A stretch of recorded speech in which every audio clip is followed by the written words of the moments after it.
네, 국민연금이 한진 칼에 대해서 적극적 주주권을 행사하기로 결정했습니다. 지난해 7월에 적극적 주주권 행사 지침인 스튜어드십 코드를 도입한 뒤에 첫 번째 사례가 되는 것인데요. 다만 10% 룰을 적용받는 대한항공에 대한 참여는 하지 않기로 했습니다. 지금까지 말씀드린 게 조금 어려운 내용일 수도 있는데요. 이 내용을 조금 쉽게 분석해 보도록 하겠습니다. 김대호의 경제 읽기, 김대호 박사와 함께하겠습니다. 어서 오십시오. 저희가 첫 시간인 그 두 번째 시간 때 다뤘던 내용이죠. 이 내용이 이제 오늘 박능후 장관의 발표로 좀 공식화됐다고 볼 수 있겠는데 일단은 한진 칼에 대해서만 제한적으로 지금 도입이 되는 것 같습니다. 그 혹시 강도를 예상하셨다면 예상했던 바와 일치하는 겁니까? 아니면 또 강도 강한 건가요? 우리나라 옛말에 예. 태산 명동이나 서일필이다 이런 예, 예. 얘기가 있어요. 태산이 울릴 것 같은 큰 소리가 일어나서 놀라서 가봤는데 예. 가보니까 정작 쥐 한 마리밖에 없더라 이러는데 제가 오늘 국민연금의 예. 이 스튜어드십 코드 발동을 보는 감정, 이 그 평가는 예. 바로 큰 소리는 쳤지만 별게 없다. 미약하다. 아주 미약하다 이런 생각됩니다. 아, 왜 그렇습니까, 그거는? 자, 지금 본인들은 말로 적극적인 주주권 행사라고 했다고 그러지만 유일하게 하나 나온 조처가 예. 자그마한 회사인 지주회사 칼에 대한 한진 칼에 대한 이 정관 개정이거든요. 예. 정관 개정이라는 것은 이 중대 결의 사항으로서 3분의 2 이상의 예. 지지가 있어야 됩니다. 네. 그런데 국민연금 지금 지분이 10%밖에 안 돼요. 그러니까 정관을 바꾸자라고 했습니다. 그 정관 바꾸는 내용은 조양호 회장 등이 예. 불법 행위로 법원의 유죄 판결을 받았을 때 그만두는 걸로 하자는 내용인데요. 예. 3분의 2 지지를 받을 가능성이 거의 없습니다. 왜냐하면 지금 조양호 회장 일가가 3분의 1을 장악하고 있기 때문에 예. 형식적으로 하나 걸쳐놨다. 그래서 어떤 면에서는 스튜어드십 코드를 한다는 측면에서 이제 시작한다. 그런 면에서 나름대로 시작의 의미는 우리가 부여할 수 있어요. 예. 그러나 실제적으로 한진 칼이나 한진그룹 경영권에 대해서 예. 위협을 준다든지 또는 일부 시민단체에서 요구하는 대로 이런 잘못된 기업에 대해서 국민연금 좀 손을 좀 봐야 될 것인가 예. 하는 그런 요구에 대해서는 전혀 수용이 되지 않았다 이렇게 볼 수 있습니다. 지금까 박사님 말씀은 기존에 예상했었던 어떤 이 스튜어드십 코드에 대한 뭐 기대라고 하면 기대, 혹은 강도라고 하면 강도 이런 것들이 크게 그 강도에 미치지 못했다는 말씀이신데 그렇게 된다면 이게 사실상 경영 개입이나 연금 사회주의에 대해서 지적하는 목소리도 분명히 있지만 크게 그렇게 우려할 수준은 아니다. 반대로 이렇게 해석도 가능하겠는데요? 그렇습니다. 연금 사회주의라는 그런 어떤 일각의 비판에 대해서 복지부나 국민연금이 지나치게 좀 이 문제의식을 좀 크게 본 게 아닌가. 그래서 스스로 좀 꼬리를 내렸다. 스스로 많이 물러섰다.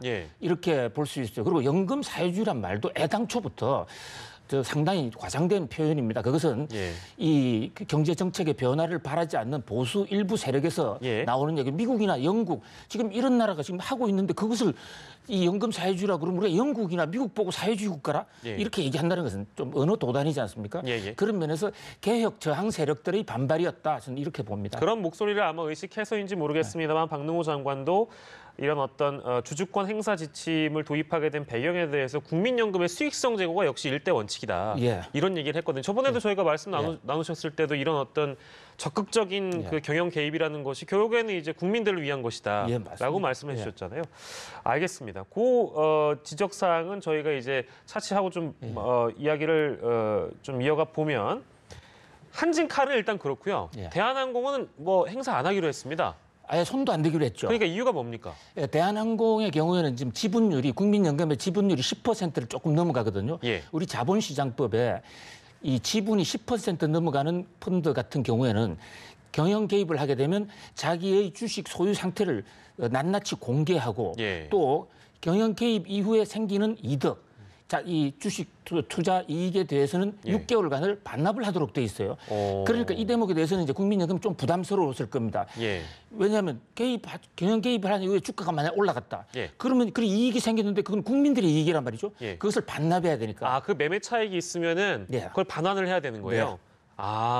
그것은 이제 이 기관들의 횡포를 막기 위해서 우리 자본시장이 예. 그런 안전장치가 다 있는 것입니다. 예. 그렇기 때문에 더 이것을 연금 사회주의라고 몰아가는 것은 예. 그 개혁 저항 세력들의 좀 핑계다 이런 지적이 많이 있죠. 그러니까 쉽게 얘기하면 사실상 하면 할 수 있는데 예. 그 매매 차익 반환이라는 것도 사실은 이제 국민들의 돈으로 지금 이거를 개입을 한다는 명분이 있는 거니까 예. 매매 차익 반환이라는 게 뭐 살짝 부담스러웠던 측면이 있었겠네요. 어찌됐든. 예, 그렇지만은 과거에 생겼던 매매 차익이 아니고 예. 경영을 해서 들어가서 앞으로 생길 매매 차익이거든요. 예. 그러니까 매매 차익이 안 났을 수도 있고 아, 그렇군요. 안 또. 나면 부담도 없는 겁니다. 네네네. 그런 면에서 상당히 소극적으로 예. 좀 수동적으로 이번에 입장을 정한 것이다 이렇게 봐야죠. 그러니까 이제 수익이 난다고 하면 그거를 예. 반환하는 것이지 미래 수익을 너무 과도하게 해석해서 소극적으로 움직였다라는 해석도 그렇습니다. 가능하겠네요. 예.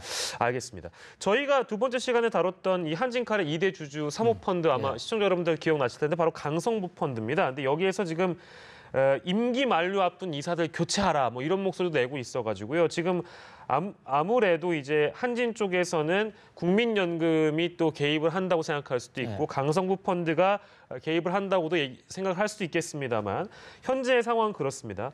어쨌든 현재 임기를 앞둔 이사들은 누가 있습니까? 예, 석태수 지금 현재 지금 사장이죠. 예. 이분을 그만두라라고 지금 강성부 펀드에서 지금 요구하고 있어요. 예. 사실 이제 국민연금에 대해서는 한진의 개혁과 관련해서 기대할 게 없어졌어요. 오히려 유일하게 기대한다 그러면 지금 사모펀드, 예. 강성부 펀드에 대해서 좀 관심을 가져봐야 될 것인데 거기서 정조준, 석태수 씨를 정조준하고 나선 거예요. 예. 저 석태수 씨는 한진에서 스스로는 전문 경영이라고 하지만 예. 한진 가족이 아니다는 면에서는 전문 경영이 맞지만 예. 이 일반 직원 출신 중에서 한진가와 가장 가까운 사람이기 때문에 예. 한진 내부에서도 사실 가족과 마찬가지라는 거예요. 예. 그래서 조양호 회장 일가가 만약에 물러났을 경우에 석태수 회장이 있으면 경영권이 바뀌는 게 아니다라고 그동안에 노조에서 주장을 해왔는데 예. 이번에 강성부 펀드가 예. 석태수 회장 물러나라고 정조준을 했고 만약에 석태수 회장 임기가 이번 3월입니다. 예. 그러면 여기서 만약에 표를 얻지 못한 석태수 회장이 물러나면 예. 그때는 한진칼의 경영진에 상당한 판도 변화가 올 수가 있습니다. 그런 면에서 석태수 회장의 예. 이 거취가 예. 매우 주목되는 그런 상황이에요. 그런 이유에서 일단 물러나라 이런 목소리를 강성부 펀드가 어떻게 보면 노조의 목소리에 힘을 좀 실어줬다고도 볼 수 있겠네요. 노조와 그렇다면. 소액주주들의 네네. 의견들 지금 뭉친 거죠. 예, 알겠습니다. 그러니까 만약에 이제 강성부 펀드의 바람대로 어떤 노조의 바람대로 소액 주주들의 바람대로 석태수 대표이사가 물러나고 3월에 이제 소위 칼바람이 불 가능성이 높아진다면 차후에 어떤 뭐라고 해야 될까요? 조양호 일가의 경영권 전쟁, 강성부 펀드와의 어떤 한판 승부 어떻게 전망하십니까? 굉장히 중요한 의미가 있는데요. 첫 번째는 한진이나 한진칼처럼 사회적 물의를 일으킨 기업들에 대한 예. 시장 내에서의 징계라는 측면에서 주목이 되고요. 또 하나는 우리나라에 이제 사모펀드가 들어왔다. 예. 미국의 엘리어트 같은 거지 않습니까?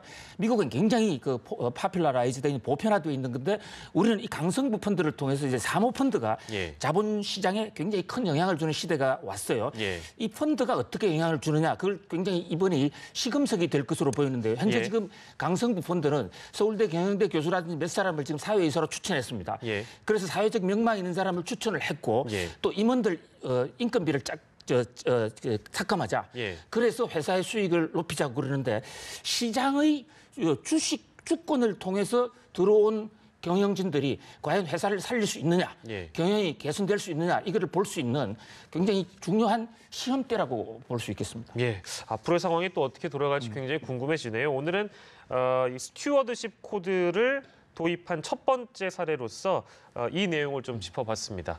네, 김대호 경제학 박사와 함께했습니다. 고맙습니다.